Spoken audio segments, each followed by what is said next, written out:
Hi, everyone. It's nice to be back again on another exciting session of Paklaunch. We've got an amazing guest today, Amir, who is involved in artificial intelligence with SparkCognition. Amir, I guess we'll start off. I'm curious myself, so we'll start off with a brief introduction about yourself and then what SparkCognition does, and then we'll do a deeper dive from there. Sure. So my name is Amir Husain, and I came to the US back in '96 to attend computer science at UT Austin. And around the 2000 timeframe, I was working on my PhD, dropped out and launched my first company, ran that, sold it, did another one, sold that, and then in 2013, I started SparkCognition. My interest in AI has been long running. So even when I was in Pakistan, I published an IEEE AI paper in systems man and cybernetics. I think I was 15 or 16 years old at the time. And my love for computer science has really been uh, quite deep since the age of 4, when I first came across a Commodore 64 playing Hangman. And the whole idea that you could manipulate what was on the screen, because up until that time, my model of the world was that TVs you don't control. There's basically one channel, and it starts up at a certain time, and then what you want to see doesn't really matter. The order in which the producer or the TV station wants to send shows down the wire, that's really what you end up seeing. So this was for the first time as a 4-year-old kid. I saw this keyboard connected to a display, and things that you were typing on the keyboard immediately in real time started changing what was on the screen. So this whole idea of television as a medium through computers that could allow you to change things and eventually build anything you wanted to, build your own universes inside this box. So I remember being profoundly affected by that, and that's been kind of a thread that's run through my life, which is the desire to build with software. And when I started Spark Cognition, at that time, the world was really thinking about AI more as a marketing enabler. How do you get people to click on another Netflix film? How do you get people to click on another Facebook ad? But my observation was that if you really think about the problems of the world, if artificial intelligence is going to be what we claim it to be, particularly those of us who work in the field, then it has to affect change in the real world, and it has to have profound change in the real world. And that really was the impetus for starting Spark Cognition. The idea was, could we build an AI system that would wrap itself around $100 trillion worth of global infrastructure? Planes, trains, automobiles, pumps, turbines, dams, all of the infrastructure that makes the world go round.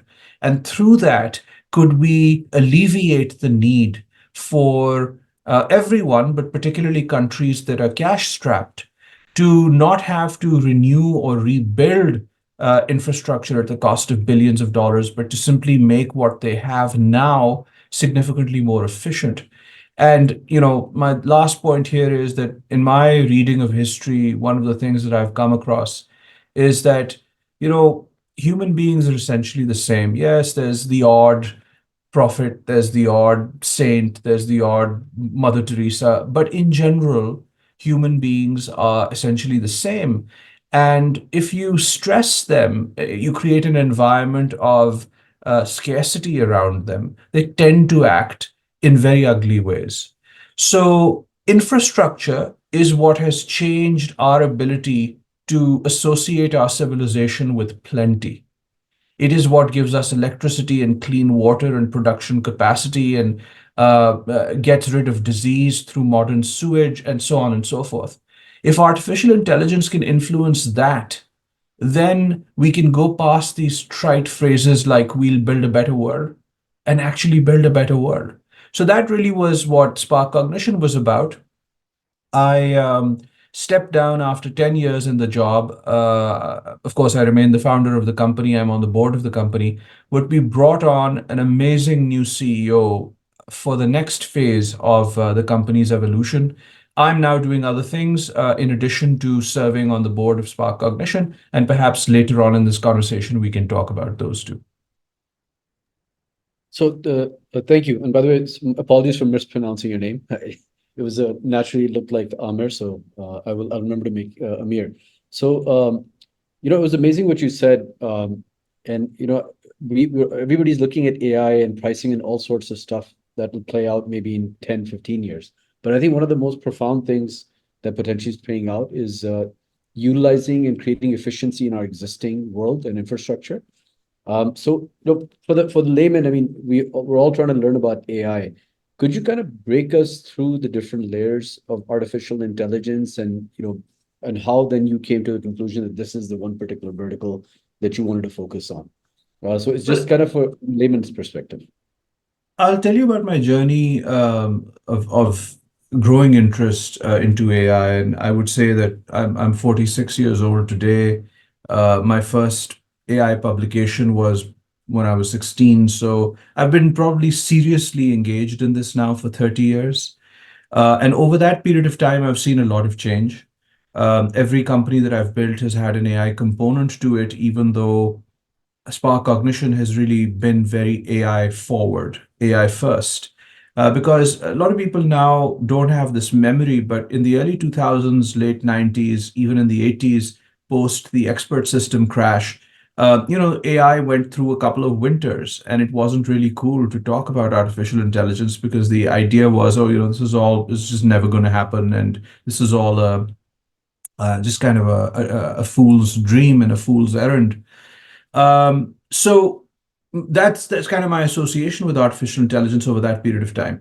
Now, what is artificial intelligence? So interestingly, you probably have all heard the story of this 1956 Dartmouth conference where Marvin Minsky and a few other fathers of artificial intelligence that were later called fathers got together, and they basically said, look, over a summer school, all of us together, bright minds, we'll probably be able to come up with, an intelligent machine. And this went back to both how Babbage was thinking about machines with analytical computers that were mechanical, also how Turing was thinking about computers. And of course, I.J. Good, all of these guys wrote well before artificial intelligence was even a thing. They wrote about the intelligence explosion. They wrote about the idea that computation was at the heart of replicating the brain, that the computational process would be the equivalent of what the Industrial Revolution achieved in replicating human muscle,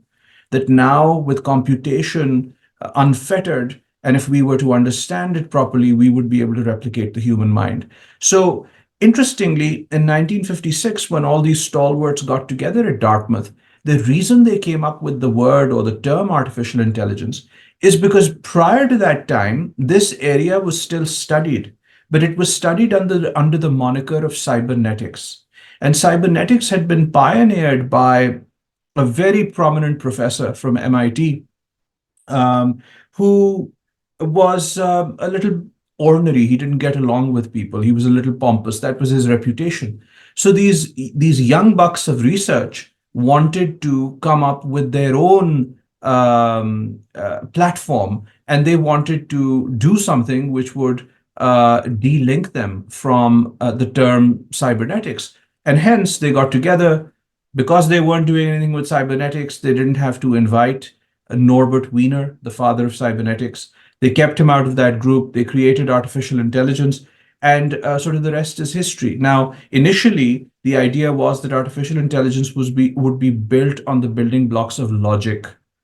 So John McCarthy in particular and Marvin Minsky pushed this idea of just predicate logic, being able to encode all facts and being able to reason through them as you do with logic that we've known since the time of the Greeks. But it turned out that that was too brittle. Many things that we encounter in real life are not encoded as fact. So that was one wave of AI. There were search systems built during that time as well. Then the second wave of AI was really around expert systems, which also involved logic, but they involved also interviews with experts for this encoding. Expert systems had quite a bit of success, but they also petered out because there was a limit to which they got to and then kind of died out. All this while, there have been connectionists within the AI sphere, all the way back to Santiago Ramon Cajal, who was the very first neuroscientist who discovered how the brain worked. From that time, Pitts and McCullough and many others in the late 40s had started to think about how to electrically rebuild the neural patterns that Cajal had unearthed. And that work continued in parallel with all these other tracks up until the time that in the 80s, Jeff Hinton and his group were working hard on this problem. A few years later, Jan LeCun, many others that we now know as great successes in AI research. These guys got into neural networks and really started to persist with it long enough to where all the other stuff caught up. So the data collection capability caught up, the computers became faster, that caught up, the algorithms became better along the margins, they understood it more, and suddenly these neural networks started working really, really well. And they were able to build large enough networks to where the deep learning revolution began sometime around 2011, 2012. And over the last 10 years or 12 years, you've now seen tremendous progress, which is why today the success of AI hinges on these connectionist neural network type technologies. So transformers are a type of neural network. Everything that you see with AlphaFold or many of the other systems that you may have heard of, they're a combination of reinforcement and deep learning. So that's a short history. That's why it's even called AI. It's always been an aspiration even before it was called AI.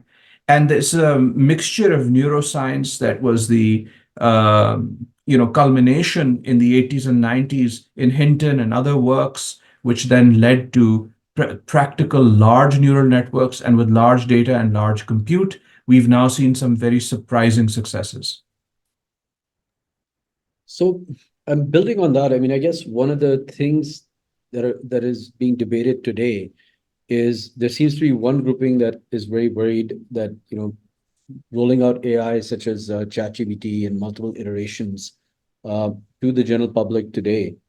And once it's rolled out, it can't really be rolled back, and we don't know where this heads. And then obviously there's another grouping that separate camp that thinks it will enhance human productivity, will provide better solutions, efficiency, much along the lines you're in. I wanted to kind of have that philosophical discussion just for a better understanding for the rest of us that are, I would say, I mean, I've gotten more interested in AI in the last couple of years.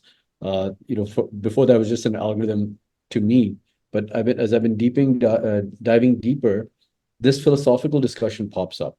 So, what is there really a threat that eventually, I mean, I was reading somewhere that the IQ of the average AI is somewhere close to a little bit behind Einstein, and then every 18 months it's going to double.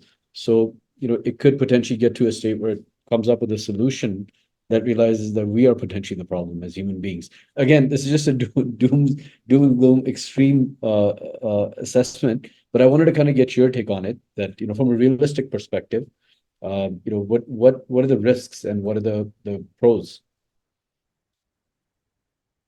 The book that I wrote in 2017 called The Sentient Machine, and then it had another version, an updated version, come out a couple of years later. That book was an exploration exactly into the question that you're asking.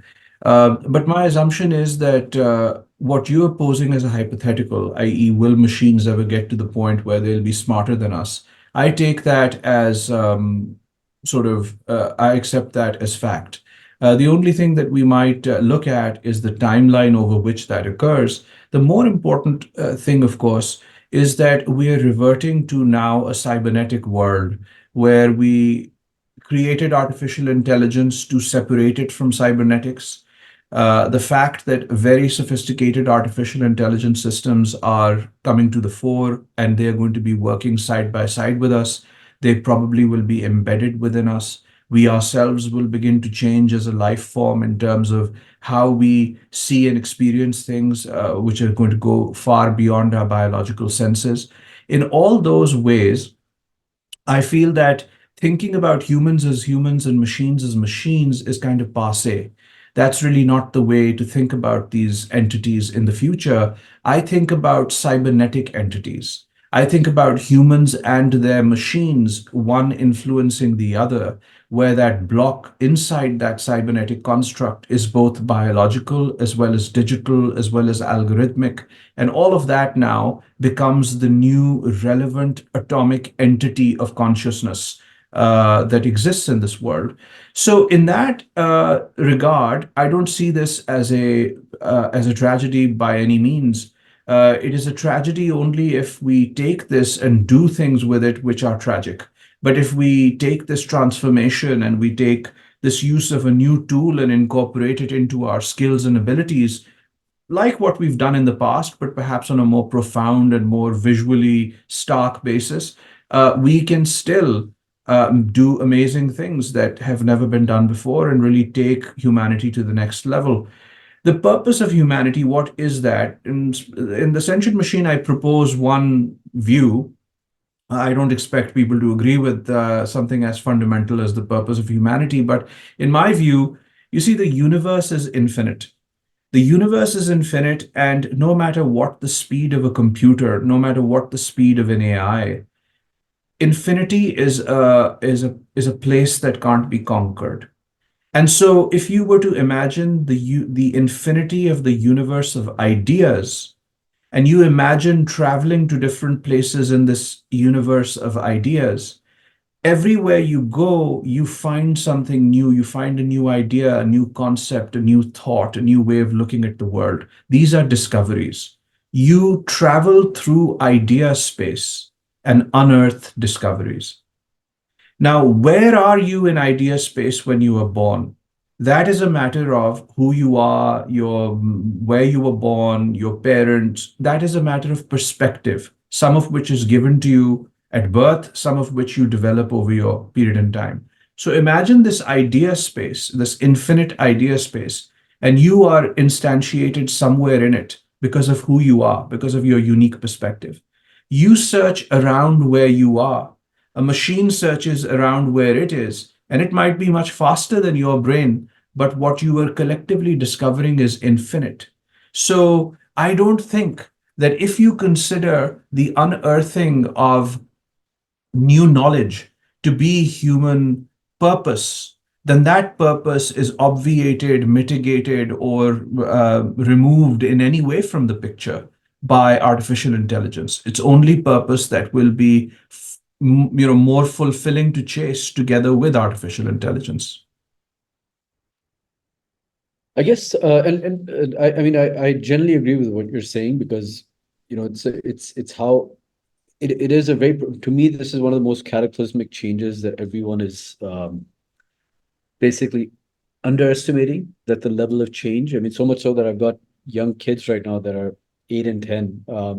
And my wife and I were constantly having discussions on whether college is even relevant for their age group in the future, or what it's even going to look like. So we're speculating on those type of things that our way of life will be very different. I guess my some of the what I've read, some of the concerns being raised are along the lines that it is such a powerful new instrument that basically almost amplifies the ability of what humans have created. Let's say even in the Industrial Revolution or in the last 100 years, it has the ability to help us leapfrog to a much progress to a much further uh, location in heights in terms of where we can go as a civilization.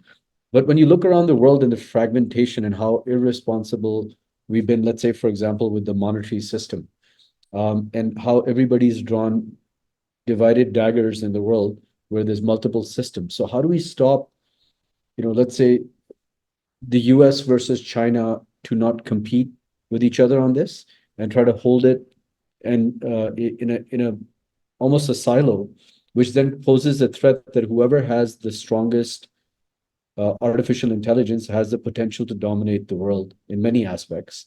Yeah, So I guess there is that maybe view. Yeah, The nation there's state that basically. view, many years ago, Vladimir Putin said that he who controls or masters artificial intelligence will control the world. There is a view, there's a level of realism in that view because obviously, and I've written books on this topic also, this whole area is called hyperwar with General John Allen, Secretary Bob Work. We co-wrote a book on it, and over the last 10 years, I've written quite a bit on this topic. The idea, of course, is that when you fight a war, one of the important challenges is, tightening what's called the OODA loop in U.S. Air Force parlance. And OODA stands for observe, orient, decide, and act.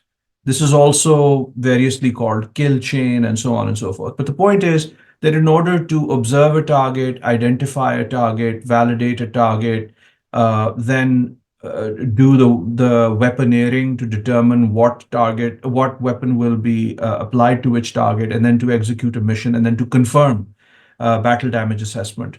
This whole thing, the faster you do this loop, the idea is you can run loops inside your enemy. So if your enemy's loop is very wide, you are inside. It's essentially you are less powerful, but so much faster that you're facing a big guy with big biceps and big hands, and if he lands one on your face, you're done. But you are small and nimble, and you just never allow him to hit you. And so this idea of tightening the OODA loop is kind of like that notion. And it is true that with autonomy, you can cut down the OODA loop tremendously. Now, it's a very big effort to do that. But yes, artificial intelligence is a technology that's very relevant to defense. And it's not something that any defense professional can ignore. However, that also doesn't mean that investments in technology that should be a deterrent become a reason to go to war. And I'll say that again. Technologies that ought to be a deterrent should not be a reason to go to war. So it can be entirely consistent in complex systems like a country. A country is a very complex system, that there is a need to maintain a level of deterrence, which is great, but also there is engagement in addition to that. The disappointment that I've had in previous years, recent years, is just that in the United States now there is very little desire to engage and appreciate the changing state of the world. The changing state of the world is defined by other countries rising. And why should they not rise? If China has 1.4 billion people, forget the socialism and the China, the red China, this, that, forget all that. Let's just look at facts. They have 1.4 billion people. In order for us, the US, to have a larger economy in absolute terms, what we're saying is that forever, we want every Chinese citizen to be 4 to 5 times poorer than every American. That's the only way in which China's total GDP stays below America's GDP. This is not an American idea. This idea of deliberately suppressing another part of the world, making them live 5 times worse than you live, just because you want to call yourself number one. This is not an American idea. This is not an idea of freedom. This is not an idea of liberty. And again, in America, there are many voices. So even on artificial intelligence, the delinking of technology that's happened globally is because there's this desire to keep certain technologies in certain places and deny other people the ability to move forward. There are also concerns around, intellectual property theft and things like that. In my experience, the biggest intellectual property theft cases are actually between Western companies. You know that Apple was sued by Xerox for the whole Macintosh, situation. Microsoft was sued by Apple for stealing the Windows interface from them. You just go through the history of these lawsuits. There's been tremendous lawsuits, IP lawsuits between Western companies. So that's going to happen when other companies rise to the fore. That's going to happen. But to point to 1 or 2 or 5 or 10 of those incidents when larger incidents exist between Western companies and say, this is why I want to divide the world in two, that doesn't make sense to me. Engagement makes sense to me. And I think artificial intelligence can be used for engagement. The last point on this is think about how China is engaging with the world. The Chinese go into a country and they say, listen, you want a port, you want energy, you want alternate energy, solar, you want a communications a backbone, you want roads. We have our own banks, we'll finance all of this, we'll build this infrastructure for you. We'll operate it over a period of time. And by the way, if you also need security assistance, we also have aircraft and other things that we're willing to sell to you. That kind of holistic engagement for a developing country is very appealing. There shouldn't be any, you have to be just like realistic about this. And many of my friends in the State Department and elsewhere, I've had these conversations directly, even at public fora, that if we don't have an answer to this, then why are we talking about punishing those who take the option, the only option that they have for development? Either we provide an equivalent option. Now, we don't have the money right now to go and fund people's dams and fund people's physical infrastructure, but can we build an operating system around artificial intelligence that can go in and upgrade and make more efficient a country's existing infrastructure? Can that be an American model of engagement with the world? And can AI then become a connector, an integrator of countries and economies and peoples, as opposed to being this highly protected technology that, according to some, and I won't name them now, but you can look them up, even famous VCs in California, talking about AI being a nuclear bomb-like technology. So I think there's just so much misinformation. A lot of people have opinions on a topic that they've just been introduced to in the last few months or last couple of years. Maybe they've read a few, sort of articles on the topic, but they haven't lived and worked with it deeply enough to really understand the potential and the challenges, and all of those inform your risk assessments. So anyway, that's my view of it. No, that's a fair point because even my understanding is just coming from what I'm reading and watching various experts. It's a work in progress, and I guess my question would be more along the lines of, let's come to a nation state like Pakistan. In my opinion, I think the world is changing very rapidly. We're moving towards economic zones and alliances. So it's almost like the nation state is being challenged. But let's get to a simple fact that, look, if you don't control your data, where do you really stand in this new world where, let's say, superpowers, and I'm going to make the assumption that people, as you mentioned, most people are very similar, and human nature is very difficult to change. So if we look at the cycles of the world, the pattern just keeps on repeating, where people effectively, system starts, everybody starts off as a good Samaritan, and then as we come to the tail end of the system, things become more scarce and divided, and conflict arises. So in that scenario, a country like Pakistan, where most of the devices where the data lies is either iOS or Android, or it's a Microsoft operating system in most of the computers. Where do we really sit? Because all of our data pretty much sits with one superpower or another, whether it's the Chinese, the Americans. So first of all, I think what you're talking about is data sovereignty. That's really the topic. It's a very hot topic right now.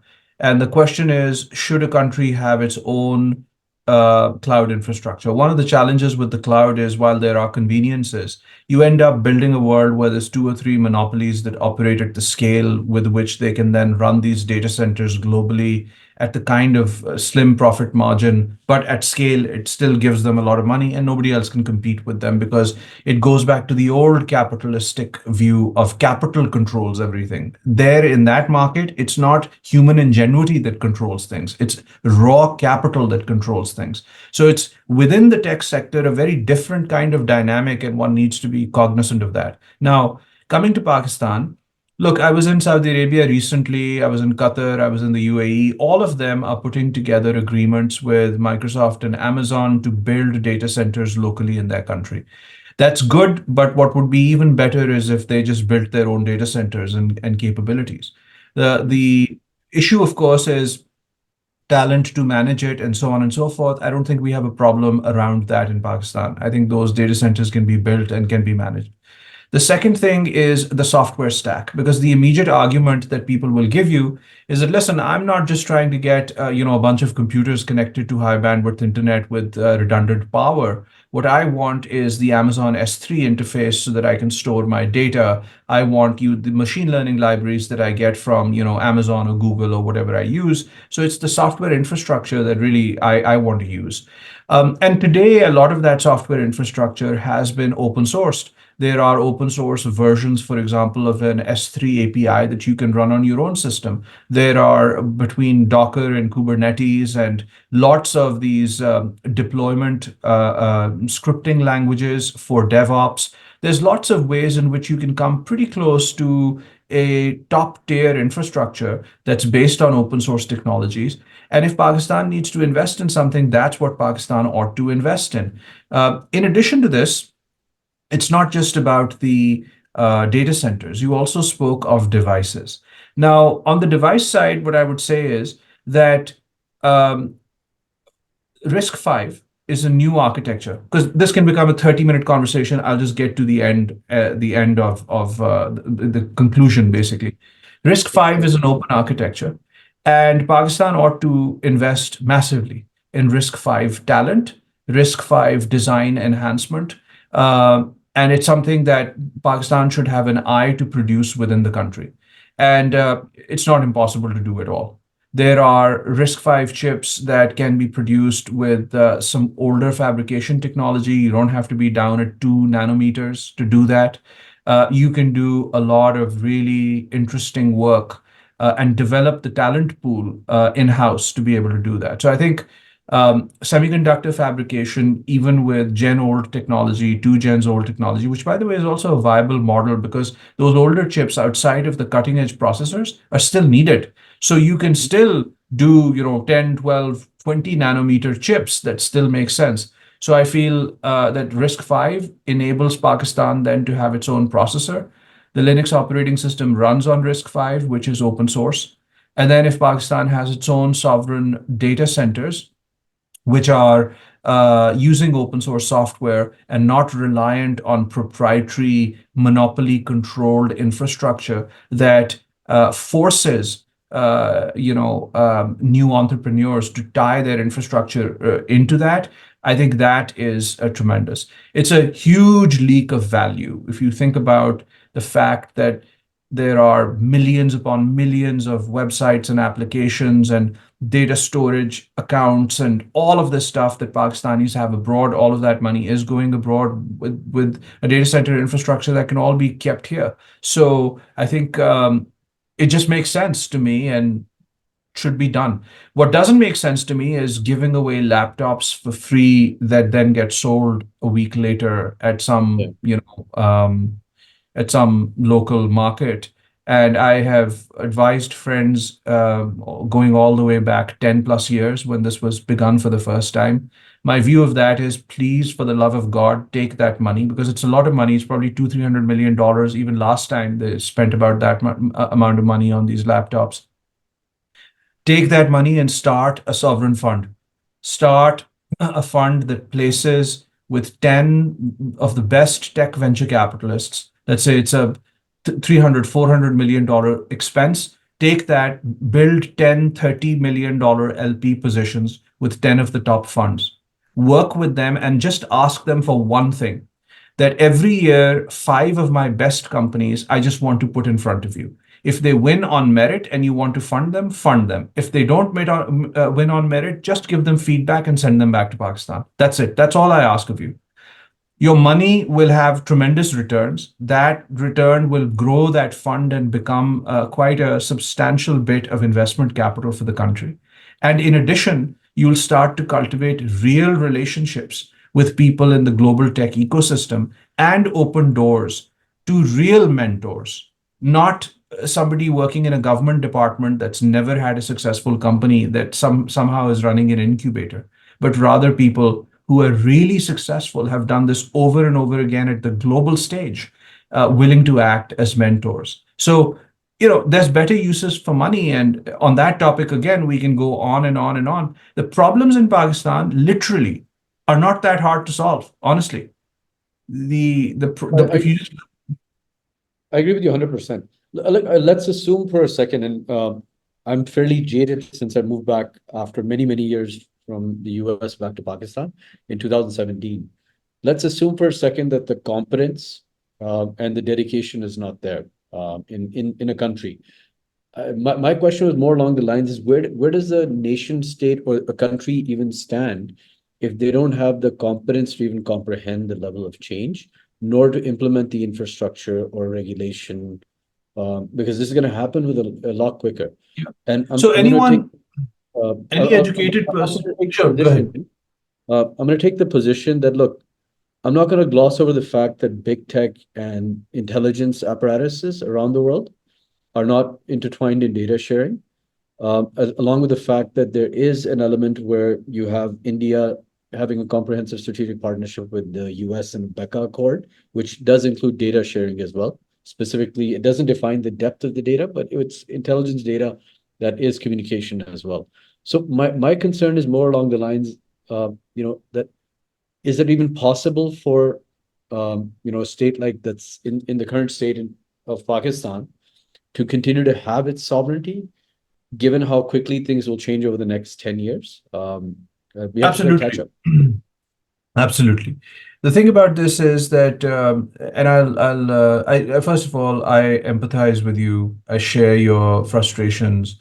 I've witnessed close up a lot of idiocies that make you wonder really whether this guy, some bureaucrat, some person that needs to do something is operating on like 20 IQ, or what the hell is motivating him in life. And yeah, I get it. I totally understand all that. There's a couple of things I'll tell you is that, first of all, Pakistan is a country that's still building its system. And 70 years is really nothing for a company to build a system. 75 years into the history of the United States, there was a massive civil war that killed more Americans than any other war in history and had absolutely decimated this nation. So building nations is not trivial, and long-term goals are not achieved in even a human lifetime. There's another very interesting historic story around, let's just say, Istanbul. Um, how many times was that attempted? And eventually, that was a strategic goal. When was that finally achieved? Out of 500 years of effort. So, or even more. So my point is that one of the things you have to really realize when you talk about a country is that our personal frustrations over the period of a lifetime cannot guide our decisions that we pretend are being made for the long-term benefit of our country. Our personal frustrations in the short term have nothing to do with the long-term view of where the country is going. And if you are willing to be the kind of person who is at the end of his days and plants a date tree so that his grandchildren might eat dates from that tree, then you're the kind of person who can look at this picture and actually do things that are positive and good. Pakistan has many problems, and yet Pakistan has no problems. Let me give you one small example. Pakistan's one of the big things that people cry and complain about a lot is, look, water, water, water, running out of water. What will we do about water? Water is going to trigger war, etc. Okay. 70% of Pakistan's water is used for irrigation, fresh water. 70%. Of that 70% of the water that's used for freshwater irrigation, about 60% is used for flood irrigation. So about 42% of Pakistan's water is just wasted. No more dams, no more reservoirs, no more nothing. Just mandate drip irrigation. What is drip irrigation? It's a metal pump made in Pakistan, and it's PVC tubes made in Pakistan That is what drip irrigation is. If you move to drip irrigation, you suddenly save half the fresh water of the country. That's it. There's no more, there's nothing else to this, right? So the issue is that technology is a massive, massive game changer, and even basic forms of technology that we haven't fully understood and implemented for whatever reasons. The Atlantic Council was kind enough to invite me to DC a few weeks ago, and we were having a similar conversation. And my view was that my current position about Pakistan is not with the government, but despite the government. If the attitude should be, if I get a little bit of help from the government, it's kind of like getting manna from the heavens. Maybe God will be kind, there'll be some manna from the heavens. But that's not what I'm going to rely on. What I'm going to rely on is what I can do. And I also recognize that I can't do everything. So the question is not what I cannot do, the question is what I can do. I have some intelligence, I have some capital, I have some experience, I have some friends. All of us can think of what we can do. And I think that now is the time focused on you. There's this idea in psychology called locus of control. There are two types of people, basically, when you think about this particular quality. There's people when you ask them and they say, the reason I was late to work was because the dog ate my homework. My tire was, I got a nail in my tire. It started raining. There was a lot of traffic, and that's why I'm late to work. The other guy says, I'm so sorry. I should have looked last night to make sure everything was good. I should have probably woken up 30 minutes early. And that's the problem. I just need to wake up 30 minutes early, and tomorrow I'll be on time. One person looks at a problem and says, he, she, it, them, that's the problem. Another person looks at the problem and says, he, she, it, and them are constants in the universe. I can't do anything about that. What I can do something about is myself. Let me do that and go make a difference. So that is really the approach. And anybody with any means, I was lucky, I went to HSN College. So a lot of my friends have done well in life because they had that great start. They were intelligent, yes, but they also had that great start, and all of us need to acknowledge this, that the difference between, as they say, that could be me, but for the grace of God. Any other person that you ever look at, the idea is that could be me, but for the grace of God. The fact that you were born where you were born is a huge determinant of your success through in life. That doesn't mean you're absolved of all responsibilities. But if you do have the capital, if you do have the intelligence, if you do have an inclination to do good things, it's the sky's the limit. You can literally, and in many ways, it's kind of like, as long as the government just stays out of your way, what else do you need? 100%. I mean, that's I'm not a proponent of big government anyways. And I think what you laid out is very valid in terms of the lifespan of a country and a human being. I think most countries and nations that have succeeded actually thought beyond just simply their existence in terms of as a collective space and point in time, and over 100, 200-year period. And so I think that's something that generally, and by the way, individually, I think Pakistanis are geniuses. Just collectively, we end up having more issues where we have more conflict. Now, Amir, I think what we'll do now is I'm seeing a lot of excitement. We can continue. I'm actually really enjoying this. But I think I want to give the audience a bit of a chance because the last 10, 15 minutes, we'd like to take questions. Yeah. Ali Fahad, if that's okay with you, I was going to jump to the Q&A part.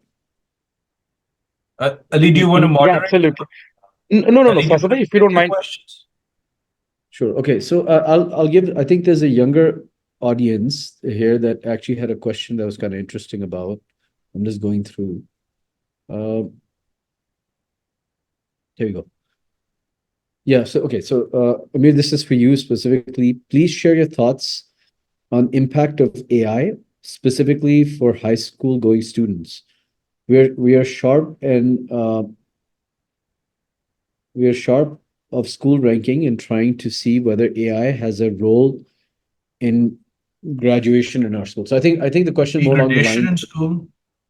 Yeah, I think I it's think more what along he's the, saying. I think what he's saying is they're using AI, things like ChatGPT, and that's causing degradation in school. How can we use AI in a more productive way rather than for cheating?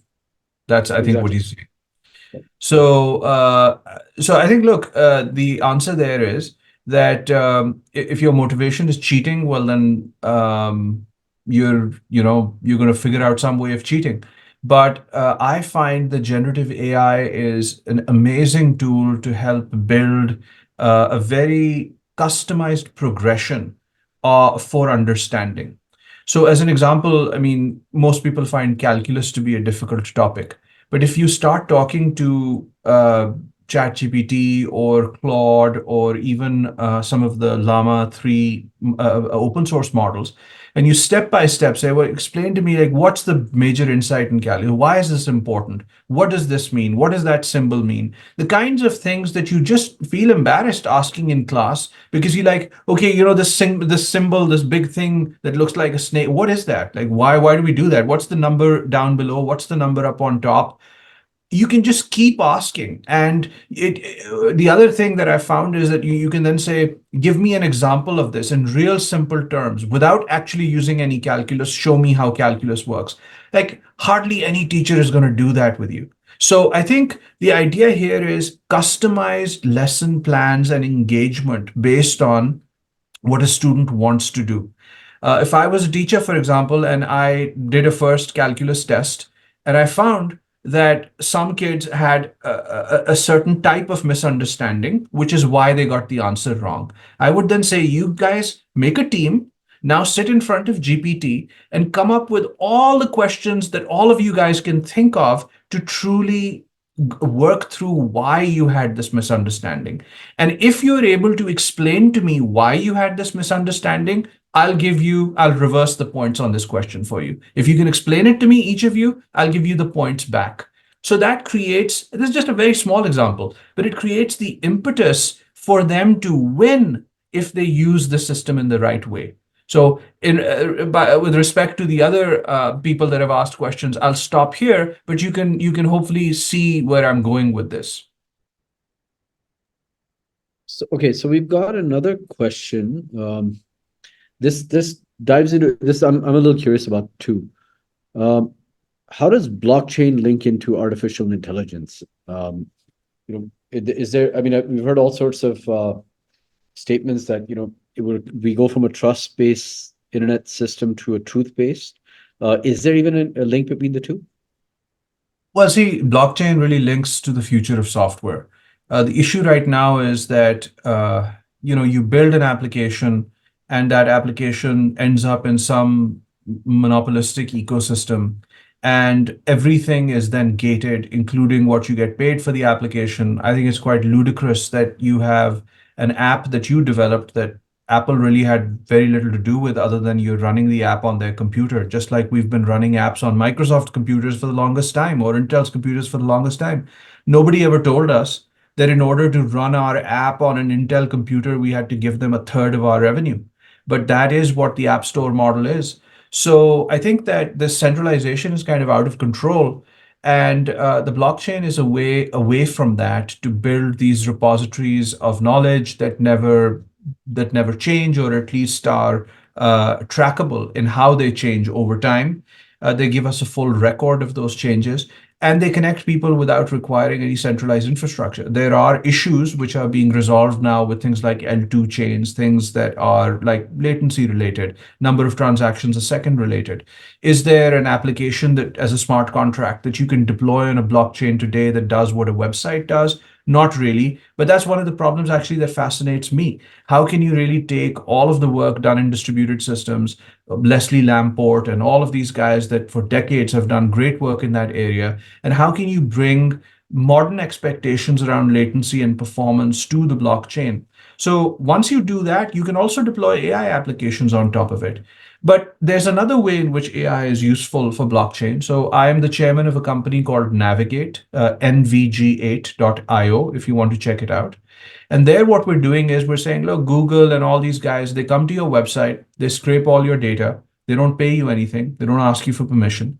Then those results show up in a web search, they put their ad on top, they make money off of partial views of your content, you really make nothing. Instead, license the data within this crypto ecosystem, whether it's drone footage, dash cam footage for maps, whether it's website data, whether it's anonymized health and fitness data. You decide if you want to give that data. And if you decide, then that data will be tracked on the blockchain. It'll be owned by you, licensed through an AI pipeline that cleans that data up, processes that data up, and delivers it to people that want to use that data to build profitable models. When they use it, they pay tokens back into the ecosystem. So you get paid for your data. So that's one thing that we're doing now. We're very excited about it. Do check it out, nvg8navigate.io. That's just one small example of how AI and blockchain are working together. So I'll stop there.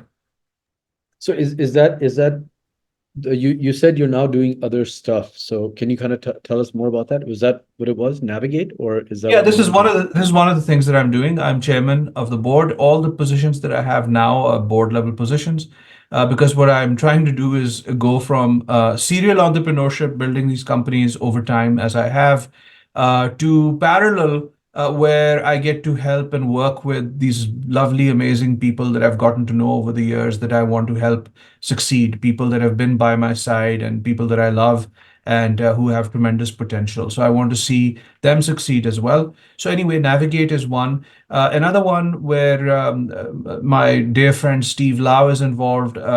World Quant is a very large hedge fund, and it was founded by Igor Tulchinsky. Igor is also a friend. So they've just started up kind of a venture factory, and I was appointed chairman of that fund as well. So World Quant Predictive is the name. And this year we're building 4 companies out of that fund. So that's another area that I'm involved with.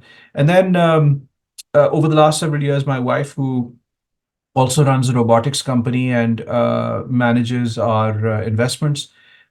She's built up a portfolio of about 2 dozen companies that she's advising, and often there's a lot of um, overlap. She's involved with space and medicine and also AI and robotics. So there's a lot of overlap there, and we end up doing, things together. So there's a robotics company on which we're collaborating now. And then I'm also very excited about a mesh networking company that we launched in January. And that's already starting to sell product. That company is called Spec5. So Spec, FIVE.com. We're building mesh radios, and they're being pretty well received. Amazing. It seems like you're keeping yourself busy and imparting knowledge as well in your new role.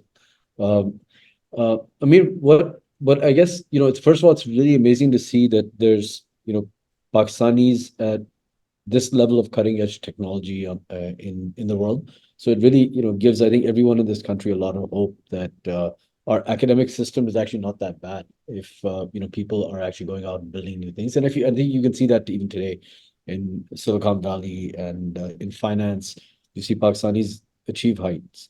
What as a parting, since we're up in the last few minutes of our allocated hour, what parting advice would you give to the younger audience? And most of the audience that we get in Paklaunch are aspiring entrepreneurs and individuals that look up to people like you. So would love to get Faisal, I thoughts from would you. hazard a bet that 50% plus of this population is smarter than I am, that 50% plus of this population is more capable than I am. And hopefully, at least a third of this population has more grit than I have. Given that that's the case, there is no excuse. My advice to my own sons and to my brothers and sisters, and maybe some kids here who are listening in that might be my son's ages, to all these people, my very honest advice is please stop making excuses. Don't make excuses. It's something that is like a mind virus. Once you get into it, you just don't come out of it. You're always looking for something else, some other phenomenon, where you were born, who said what to you. Just please don't do that. As long as you rescue your acuities, your God-given talents, your mind from all of this, you will achieve great things. Today, it doesn't take much capital to start a company. all of you are in the tech sector. You all know two, three friends that together you could achieve something big. If you want to invest, if you care about Pakistan, then invest there. Take some risk, because at this stage in your life, with all the tech capabilities that you have, what is your real risk? What is your real downside? You still retain your skill, which is the main way in which you earn. So I feel like if you just shift the locus of control to yourself, I am the one that is responsible for what happens, then you start to drive action in that way. One other thing that I want to remind you, which ties back all the way to the philosophical point that was being made, there's still 2 minutes. If you have read the Bible or read the Quran, either one of those two, uh, you will see that there's a description of how Adam was created. Now, I personally consider that to be an allegorical description, but it has a great lesson, and I want to share that with you. And I really thought deeply about this when I was writing The Sentient Machine. The lesson is that, God creates Adam and then breathes life into him, and he comes alive. And of course, Lucifer refuses. All the other angels agree to bow down. But they do ask God, and they say, why are you asking us to bow down to something that is made of a substance that is inferior? Meaning the physical, the soil of, that God used for the clay was inferior to the blue fire, the pale blue flame. So God says, you do not know what I know. And then God says one other thing, which is that I have taught him the names of all things, ism, which is a duality. It's the name and the nature. So in other words, what God was basically saying in that story, the whole point of that story is that he is superior, that is able to acquire knowledge. He is superior, who is able to self-improve. He is superior, who is able to create, because creation is one also of the qualities of God. So I don't mean this in a religious sense to you, but this is a human story that is not even uniquely related to Islam. This is a story that goes all the way back to the earlier prophets. So it's been carried in human consciousness for thousands of years. This idea that we can create, and that is actually our finest quality. That was the thing that God said when everybody asked him, hey, why these guys? He said, because these guys know the nature of things. And so think about that. You are that. You are capable of knowing the nature of things. You can change whatever it is that you wish to change. Now, the time that it takes might be long. The effect that you might have might be localized, but it doesn't matter, because if the idea catches on, then change begins. And even through these small concentric circles of change, ultimately they enmesh, and ultimately great things come out of it. Don't wait for anybody. Stop asking for permission. Stop feeling sorry for yourself. Rely on your God-given talents, and rely on the fact that technology has made education, learning trivial for you now. And building companies is so inexpensive. I really want to hear about the great successes that come out of the 70 odd people that are on this call. And thank you for listening to me. Thank you for, by the way, that was an amazing piece of advice for everyone listening. And it's good to see that people can actually give motivational thoughts. When you're living in Pakistan, everybody's cynical these days. So I think it's great to it's very refreshing to hear something positive. So thank you. Amir, thank you so much. It's been truly amazing for me, and I'm sure the audience as well. We would love to actually carry this on for the next 2 hours, because there's a wealth of knowledge here, and I'm sure we're going to tap into this again. So thank you so much, and Fantastic. thank you everyone for joining. Best wishes to everyone. Take care. Bye-bye.